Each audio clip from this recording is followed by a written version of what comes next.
The Earthly Crown is Up for Auction, Part 3.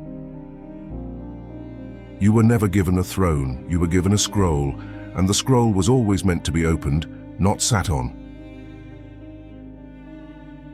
You chase recognition, you fight for titles, you gather councils and call them kingdoms. But did the Father speak? Or did another voice whisper, "You too can be like gods"?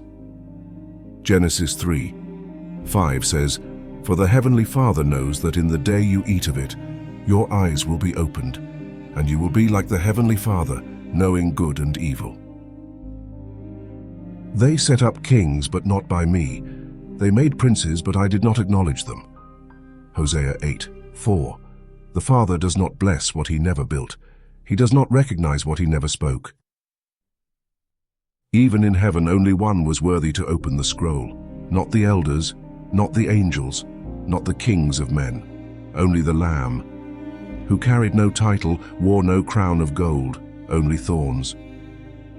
And I saw in the right hand of him who sat on the throne a scroll, sealed with 7 seals, and no one in heaven or on the earth or under the earth was able to open the scroll. But one of the elders said to me, "Do not weep.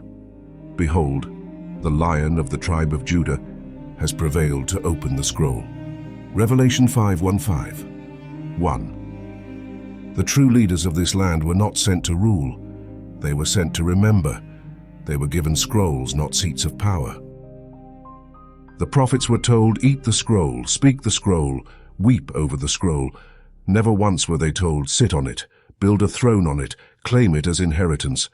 Son of man, eat what you find, eat this scroll and go, speak to the house of Israel.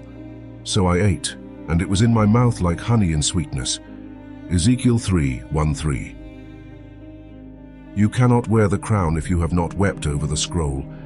You cannot claim rulership over a land you have never repented for, and you cannot restore what you still refuse to remember. For rebellion is as the sin of witchcraft, and stubbornness is as iniquity and idolatry. Because you have rejected the word of the Heavenly Father, he also has rejected you from being king. 1 Samuel 15:23. You were never given a throne, you were given a scroll, and the scroll was always meant to be opened, not claimed, not locked in a box, not used to impress nations, but opened, in tears, in fire, in obedience. And the crown you seek, it will come. But only when the scroll has been read, the fire has been tended, and the bride has made herself ready. Blessed is the man who endures temptation, for when he has been approved, he will receive the crown of life which the Heavenly Father has promised to those who love him. James 1:12. The time has come. The Edomite must lay down his crown, not in shame, but in surrender. Because the throne was never his to keep. It was a trust, a season, a test, and now it must be passed. Let's refresh our biblical memories.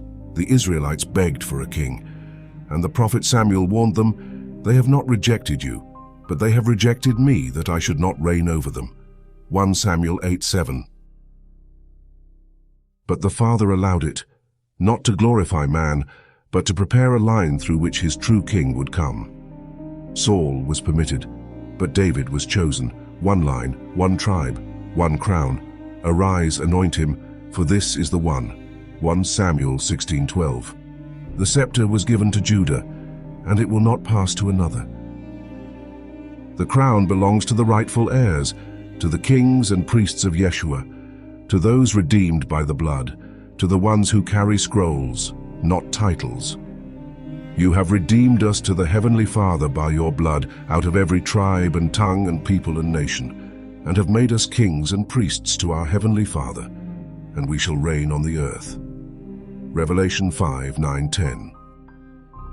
Let the false thrones fall, let the true scrolls speak, let the remnant rise, let the king return.